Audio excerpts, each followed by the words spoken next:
الحمد لله رب العالمين أشهد أن لا إله إلا الله وحده لا شريك له وأشهد أن سيدنا ومولانا محمدًا عبده ورسوله أما بعد فأعوذ بالله من الشيطان الرجيم بسم الله الرحمن الرحيم إنا زينا السماء الدنيا بزينة الكواكب وحفظا من كل شيطان مارد لا يسمعون إلى الملأ الأعلى ويقذفون من كل جانب دحورا ولهم عذاب واصب إلا من خطف الخطفة فأتبعه شهاب ثاقب فاستفتهم أهم أشد خلقا أم من خلقنا إنا خلقناهم من طين لازب بل عجبت ويسخرون وإذا ذكروا لا يذكرون وإذا رأوا آية يستسخرون وقالوا إن هذا إلا سحر مبين صدق الله مولانا العلی العظیم۔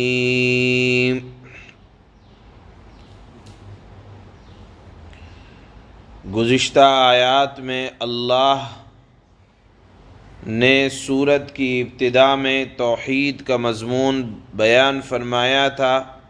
اللہ پاک نے ارشاد فرمایا تھا کہ بلا شبہ تمہارا معبود ایک معبود ہے جو مالک ہے آسمان اور زمین اور آسمان اور زمین کے درمیان کی چیزوں کا۔ آج کی شروع کی آیات میں اللہ پاک توحید کی ایک اور دلیل بیان فرماتے ہیں۔ اللہ فرماتے ہیں اپنی نگاہ ذرا آسمان کی طرف اٹھاؤ تو تمہیں نظر آئے گا کہ اللہ نے اندھیری رات کے اندر آسمان کو، جو کہ زمین سے سب سے قریب آسمان ہے اور اس آسمان کے علاوہ اور بھی آسمان ہیں، تو اس آسمان دنیا کو جو زمین سے سب سے زیادہ قریب ہے اللہ نے ستاروں سے مزین کیا ہے، آسمان کو خوبصورت بنایا ہے، آسمان کو خوبصورتی عطا کرتے ہیں یہ ستارے جو ہمیں اور آپ کو بہت چھوٹے نظر آتے ہیں، حقیقت میں یہ ستارے بہت بڑے ستارے ہیں، اور ان ستاروں کو جو آسمان میں اللہ نے بنایا ہے ان کے مقصد ہیں بنانے کے۔ ایک مقصد تو یہ ہے کہ تمہیں آسمان چمکتا دمکتا نظر آئے گا، خوبصورت نظر آئے گا، اور ایک مقصد یہ ہے کہ وَحِفْظًا مِّن كُلِّ شَيْطَانٍ مَارِدٍ، کہ جب کوئی شیطان آسمان کی طرف چڑھتا ہے، اور مقصد یہ ہے کہ وہاں جو فرشتوں کے درمیان اللہ نے کام بانٹے ہیں، کسی فرشتے کو اللہ نے فرمایا کہ جاؤ فلاں علاقے میں جا کر بارش برساؤ، کہیں اللہ نے کوئی اور حکم دیا، تو جو فرشتوں کے درمیان آپس کی گفتگو ہو رہی تھی، اللہ کے نبی کے آنے سے پہلے شیطان آسمان پر چڑھ جاتے تھے اور وہاں فرشتوں کے درمیان کی باتیں سن کر دنیا میں کاہنوں کو آ کر بتلایا کرتے تھے، اور کاہن اس کے اندر دو چار باتیں اپنی طرف سے ملا کر لوگوں کو بتلایا کرتے تھے اور کہا کرتے تھے کہ ہمارے قبضے میں شیطان ہیں، جنات ہیں، ہم ان سے باتیں آسمان کی معلوم کر لیتے ہیں۔ لیکن جب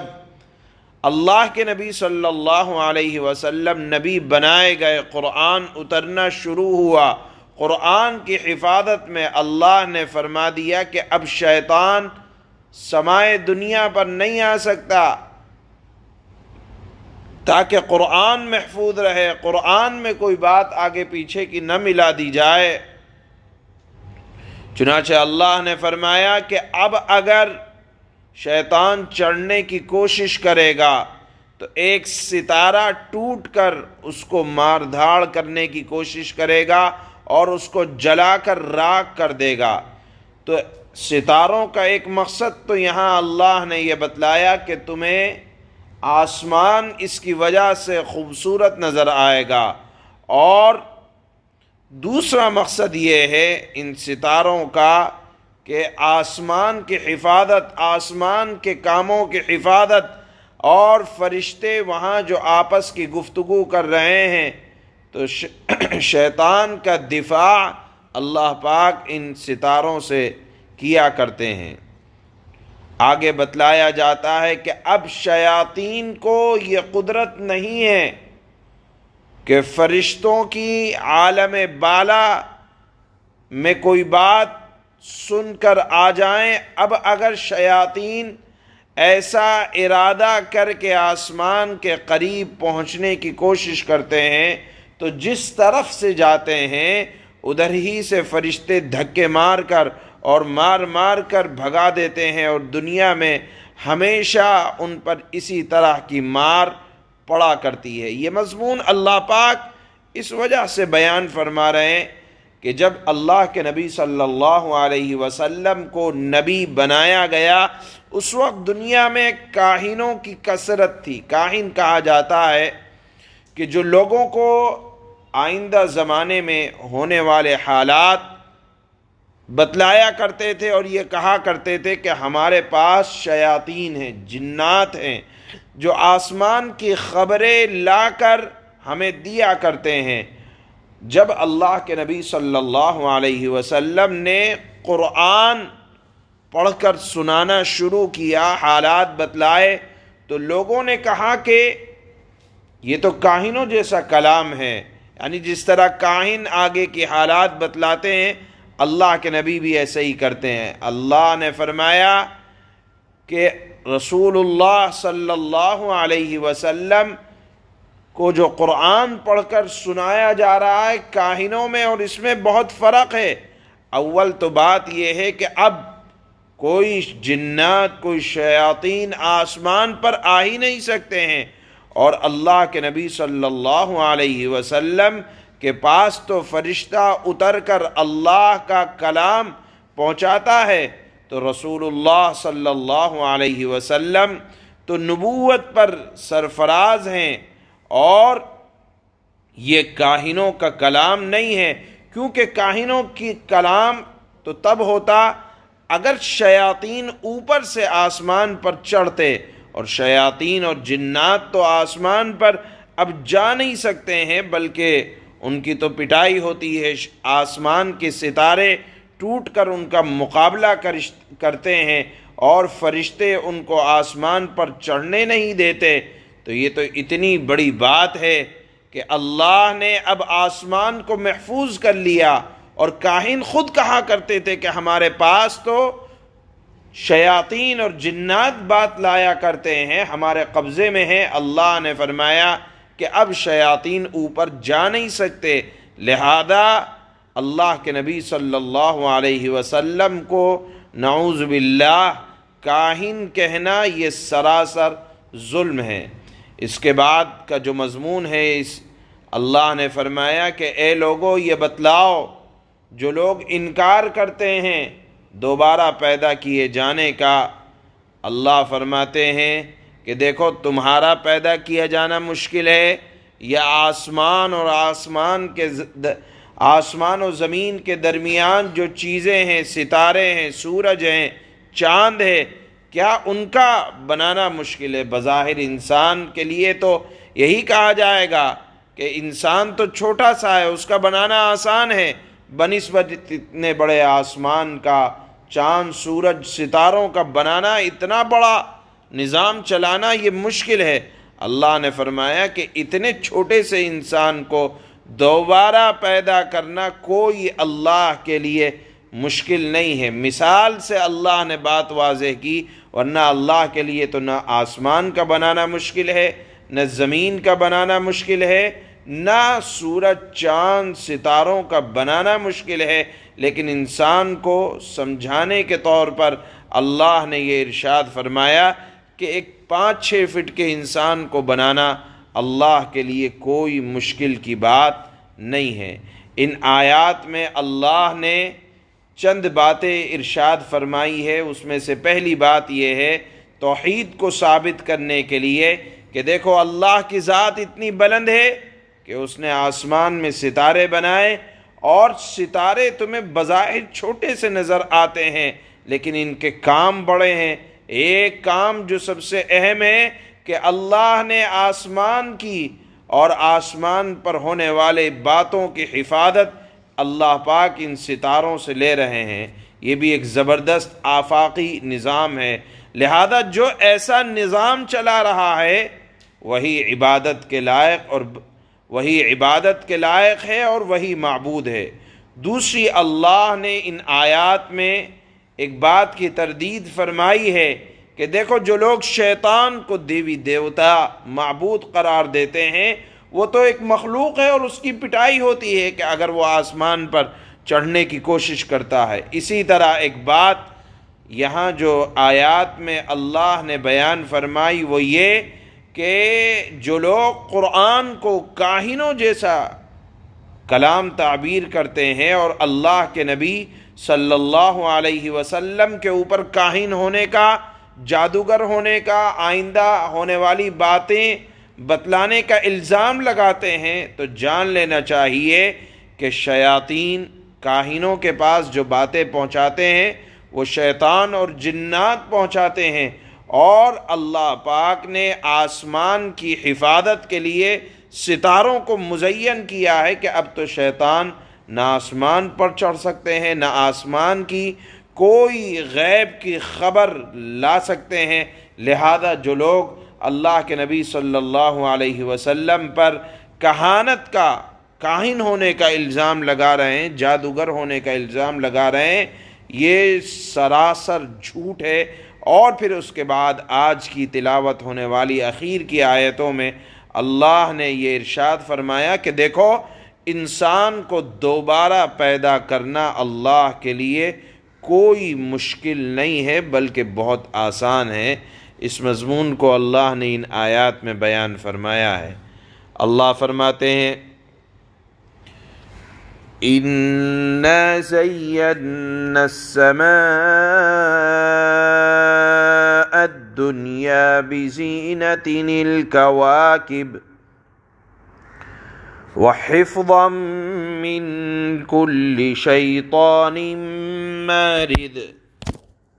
بے شک ہم نے نزدیک والے آسمان کو، یہ جو تمہیں نظر آتا ہے جب نگاہ اٹھاؤ گے، نزدیک والے آسمان کو ستاروں کی شکل میں ایک سجاوٹ عطا کی ہے، یعنی یہ آسمان کی خوبصورتی ہیں ستارے۔ اور دوسرا کام کیا ہے ان ستاروں کا؟ وہ اللہ نے بیان فرمایا کہ ہر شریر شیطان سے حفاظت کا ذریعہ اللہ نے ان ستاروں کو بنایا ہوا ہے۔ وہ اوپر کے جہاں کی باتیں نہیں سن سکتے، یعنی اب شیطان اگر اوپر جانے کی کوشش کرتا ہے تو فرشتوں کے ذریعے سے ایک ستارہ ٹوٹتا ہے اور اس شیطان کا مقابلہ کرتا ہے۔ لہذا دوسرا کام یہ ہے ان ستاروں کا کہ وہ ہر شریر شیطان سے حفاظت کا ذریعہ ہے۔ وہ اوپر کے جہاں کی باتیں شیطان نہیں سن سکتے، اور جس طرف سے گھسنے کی کوشش کرتے ہیں ہر طرف سے ان شیاطین پر مار پڑتی ہے۔ دحورا ولہم عذاب واصب الا من خطف الخطفة فأتبعه شہاب ثاقب، انہیں دھکے دیے جاتے ہیں اور ان کو آخرت میں دائمی عذاب ہوگا۔ البتہ جو کوئی کچھ اچک لے جائے یعنی ایک تو آ نہیں سکتے، اگر کوئی شیطان گھس کر کچھ بات سن لے تو اب کیا ہوتا ہے، جو کوئی کچھ اچک لے جائے تو ایک روشن شعلہ اس شیطان کا پیچھا کرتا ہے۔ فاستفتہم اہم اشد خلقا ام من خلقنا انا خلقناہم من طین لازب۔ اب ذرا ان کافروں سے پوچھو کہ ان کا پیدا کرنا زیادہ مشکل ہے یا ہماری پیدا کی ہوئی دوسری مخلوقات کا۔ ان کو تو ہم نے لیزدار، یعنی انسان کو اللہ نے لیزدار چکنے گارے سے پیدا کیا، یعنی حضرت آدم کی شروعات میں جو پیدائش ہوئی وہ چکنے گارے سے ہوئی۔ لہذا اے پیغمبر آپ بل عجبت ویسخرون وَإِذَا ذُكِّرُوا لَا يَذْكُرُونَ وَإِذَا رَأَوْا آيَةً يَسْتَسْخِرُونَ۔ اے پیغمبر حقیقت یہ ہے کہ آپ ان کی باتوں پر تعجب کرتے ہو اور یہ ہنسی اڑاتے ہیں، اور جب انہیں نصیحت کی جاتی ہے تو نصیحت مانتے نہیں، اور جب کوئی نشانی دیکھتے ہیں تو مذاق اڑاتے ہوئے کہتے ہیں وَقَالُوا إِنْ هَذَا إِلَّا سِحْرٌ مُبِينٌ۔ جب انہیں نصیحت کی جاتی ہے نصیحت نہیں مانتے، جب کوئی نشانی دیکھتے ہیں تو مذاق اڑاتے ہیں، کہتے ہیں کہ یہ ایک کھلے جادو کے سوا کچھ بھی نہیں۔ سبحان اللہ۔